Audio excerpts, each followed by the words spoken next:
Gynecare, innovator of minimally invasive solutions for women's healthcare, is pleased to introduce you to the Gynecare ThermaChoice 3 uterine balloon therapy system. Our latest innovation, the Gynecare ThermaChoice 3 catheter, provides customized coverage and treatment of the entire uterine cavity, as shown in this demonstration. The thin, strong, and flexible balloon material easily conforms to extremes, such as this irregularly shaped model. Data show that the Gynecare ThermaChoice 3 balloon provides improved coverage and uniform treatment in the cornua and lower uterine segment versus the prior generation balloon, as well as deeper necrosis in the mid-body and fundus. The single-use Gynecare ThermaChoice 3 catheters are designed to work with the Gynecare ThermaChoice 2 controller.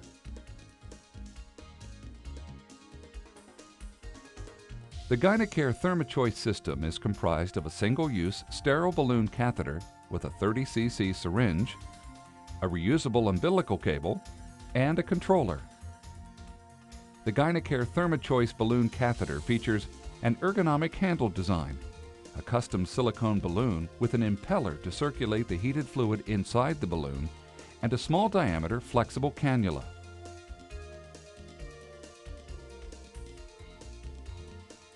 The setup and use of the Gynecare ThermaChoice system is straightforward.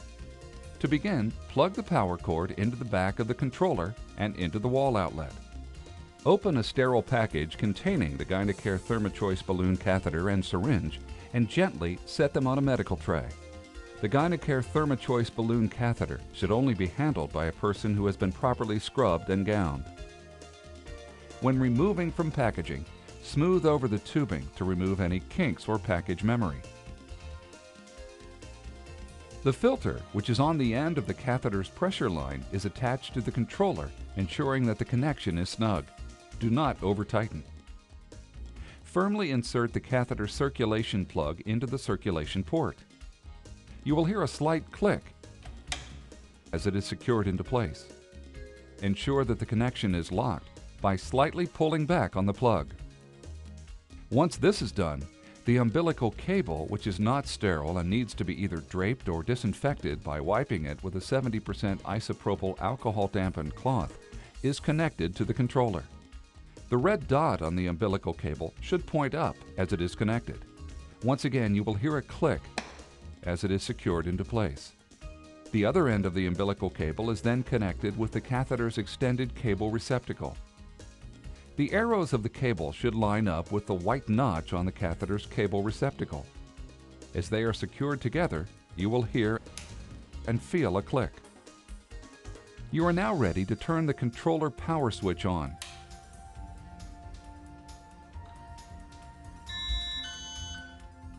With the power on and the catheter fully connected, the message display will read "Prime Catheter."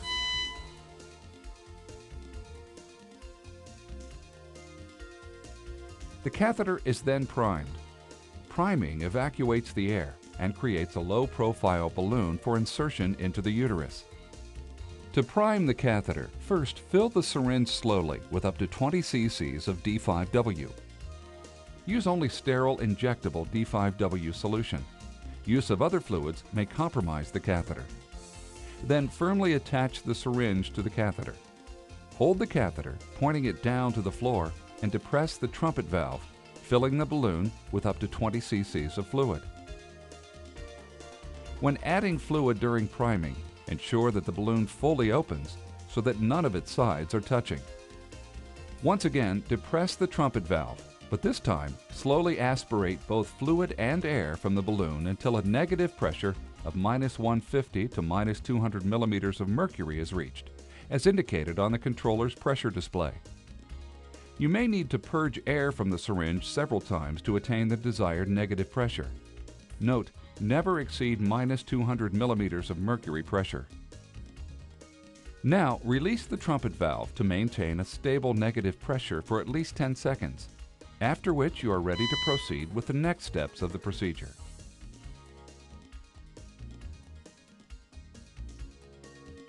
Before beginning a procedure, you should become familiar with the controller's error messages and prompt codes. The message prompts guide you through the procedure. Successful completion of one step will trigger the next one. The error codes alert you when a problem occurs. Please consult the user manual for a complete listing of these codes. Additionally, for quick reference, a user card which pulls out from underneath the controller allows you to review the key steps necessary to perform the procedure. Next, a syringe is prepared with 30 cc's of D5W. Once this is done, the syringe is reattached to the catheter. The balloon is then moistened with D5W. This will provide added lubrication prior to its insertion. It is recommended that a non-steroidal anti-inflammatory drug NSAID be given at least 1 hour prior to treatment and continued postoperatively as necessary to reduce intraoperative and postoperative uterine cramping. At this point, the patient should already be prepared for the procedure, with anesthesia administered. It is also important to measure the depth of the uterus with a uterine sound and ensure that the cervix is dilated to 5 millimeters as necessary. The Gynecare ThermaChoice balloon catheter is now gently inserted transcervically into the uterus until the catheter tip touches the fundus. Do not use excessive force during insertion. Ensure that the depth marking on the catheter is consistent with the sound measurement that was previously taken. It is often helpful to use a tenaculum to hold the cervix and realign the uterus during catheter insertion. Since it is important to keep the heating coil centered in the uterus during therapy, use of a tenaculum can also help maintain proper alignment of the uterus during the therapy cycle. The balloon is slowly filled to approximately 160 to 180 millimeters mercury using between 2 and 30 cc's of fluid. At this point, up to 5 cc's additional fluid may be added if needed. Draw up to 5 cc's of D5W from the bowl into the syringe. Attach the syringe to the catheter and release the trumpet valve to inject the fluid slowly into the catheter. At these pressures, the extremely elastic balloon conforms well to the shape of the uterine cavity. To ensure maximum balloon coverage of the endometrium, proper and careful pressure titration is required. During a typical titration process, small volumes of fluid are incrementally added, followed by decreases in pressure due to natural uterine relaxation. It is important to titrate slowly and carefully for optimal results. The goal of pressure titration is to reach and maintain a stable pressure between 160 and 180 millimeters mercury of pressure for a minimum of 30 seconds. Note: never titrate the pressure to more than 200 millimeters of mercury, as this can later lead to overpressure warnings and even procedure termination. Also, remember to release the trumpet valve after each addition of fluid in order to stabilize the pressure. During pressure titration, the message display prompts you to fill the balloon and stabilize the start pressure above 150 millimeters mercury at a minimum. Important: if pressure cannot be stabilized at 160 to 180 millimeters of mercury for 30 to 45 seconds with up to 35 milliliters of fluid, this may indicate uterine perforation. Should this happen, remove the balloon catheter. If a balloon leak is present, replace the catheter and continue with the procedure. If no balloon leak is found, perform appropriate diagnostic measure to evaluate for perforation before proceeding. If perforation cannot be ruled out, abandon the procedure. Note: once the heater is activated, the pressure may initially rise 10 to 20 millimeters mercury. The pressure may then drop slowly for the remainder of the procedure. Once a pressure of 160 to 180 millimeters of mercury has been stabilized for at least 30 seconds, therapy can now be initiated. It is no longer necessary to maintain contact with the fundus. Note: proper and careful pressure titration is extremely important to ensure maximum balloon coverage of the endometrium.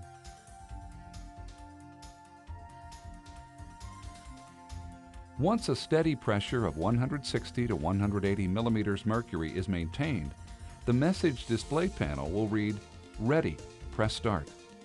Press the start button on the controller. Once started, the controller activates the heater to achieve a treatment temperature of 87 degrees centigrade or approximately 188 degrees Fahrenheit. This normally takes between 15 to 45 seconds, but can take up to 4 minutes. The impeller at the tip of the catheter begins to circulate the heated fluid inside the balloon and continues throughout the therapy cycle. Once 87 degrees is reached, an audible tone indicates the automatic activation of the 8-minute therapy cycle. Therapy time elapsed is shown on the controller's time display. After the preheat cycle is complete, the time resets to 0 minutes and seconds. The displayed time is the exact therapy time. Throughout the procedure, the controller will continuously monitor pressure, regulate temperature, and track therapy time. Note, it is important that no fluid be added after the treatment process has been started, as this could create, or exacerbate if already present, a uterine defect, such as a perforation. You will notice that the pressure may rise slightly with initial heating. It is quite common to then see the pressure gradually drop during the procedure. This pressure decline will not adversely affect the treatment, but can be minimized with careful titration of balloon pressure prior to treatment.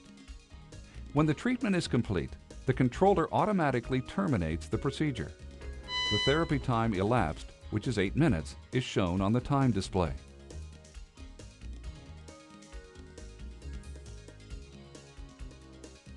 Upon completion of the therapy cycle, the heater is automatically deactivated and the fluid is allowed to cool for 30 seconds. You'll notice that the time display now indicates the total therapy time of 8 minutes, plus the original preheat time. Once the fluid is cooled, the message display will read "Therapy and cool down completed," and then "Remove fluid, remove catheter." Deflate the balloon by depressing the trumpet valve and removing all the fluid. Then withdraw the catheter from the uterus. Ablation occurs via thermal necrosis or destruction of the endometrium into the superficial myometrium. This necrotic tissue is sloughed off, much like the uterine lining is sloughed off during menses, usually causing a significant reduction or complete elimination of menstruation. After the catheter has been removed, the pressure line and circulation plug are disconnected from the controller. The umbilical cable and catheter are disconnected from each other, and the cable is disconnected from the unit and disinfected for the next case. Once this is done, the catheter is discarded. This concludes the in-service demonstration for the Gynacare ThermaChoice 3 Uterine Balloon Therapy System. If you have any questions or would like additional information about Gynacare ThermaChoice, please contact your Gynacare sales representative or call Gynacare at 1-877-ETHICON. That's toll-free 1-877-384-4266. Gynacare, Women's Health Solutions.